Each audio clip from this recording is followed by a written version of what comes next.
Okay, so some of the stuff you've heard before, and most of you haven't done because you're too busy.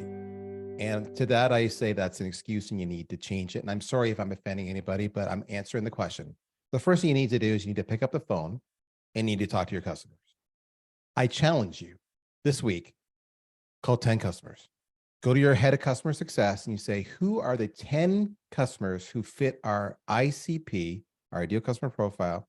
And I want a handful of customers for each persona. So in the case of a social media tool, my personas would be the social media manager, it'd be the CMO or VP marketing, and it might be a RevOps person, right?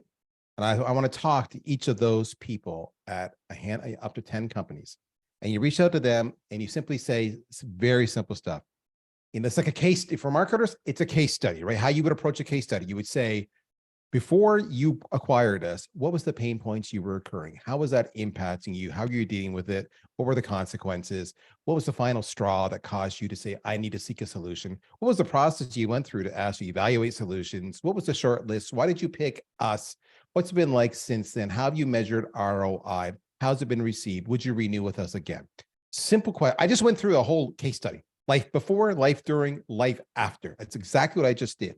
And now I get some hard, unfiltered answers. So I'm going to hear good things and I'm going to hear bad things. But what I'm going to hear after 10 customers is I'm going to hear they will have just given me the content plan for the next 2 quarters, minimally, of all the issues that my ICPs, my personas are experiencing.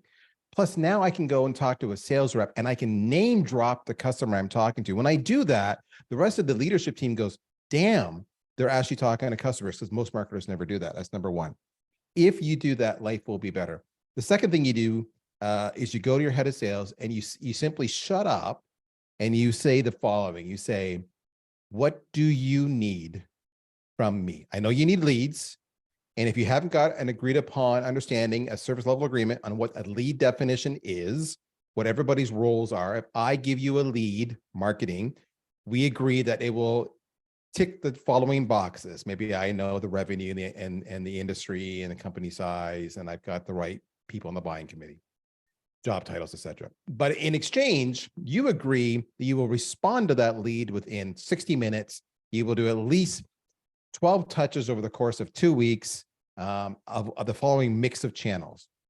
So that's an SLA, get that out of the way. But then you ask the question, what do you need from me to be successful? And then you shut up.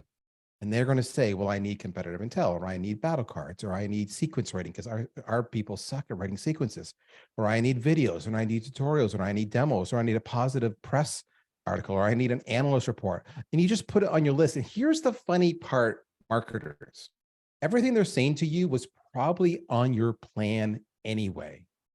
It should. But it should be, right. But you've sought their input. So what that does is it changes the prioritization. Yeah, maybe I had a great analyst report, 3 quarters down the way on my list, but they want something from Forrester or Gartner. Okay, I'm going to move that up to the top 3 or the top 5.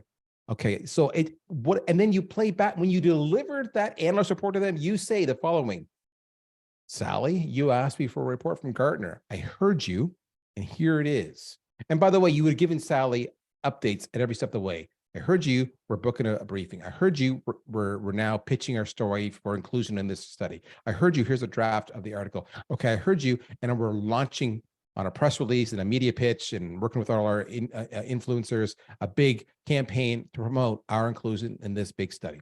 Way to go. But in other words, you value them. And so that's what it is. You simply ask them, what do you need from me? It's such a simple question. Everything I've just told you, by the way, is 1,000% self-serving, because here's why. Like I said, you got the content plan because you talked to everybody.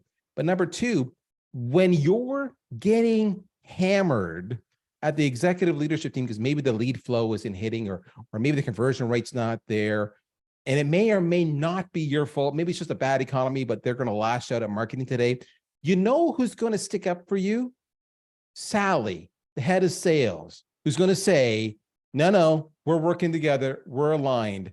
That's why you do that. And by the way, we haven't even talked about it. You do the exact same thing with the head of finance.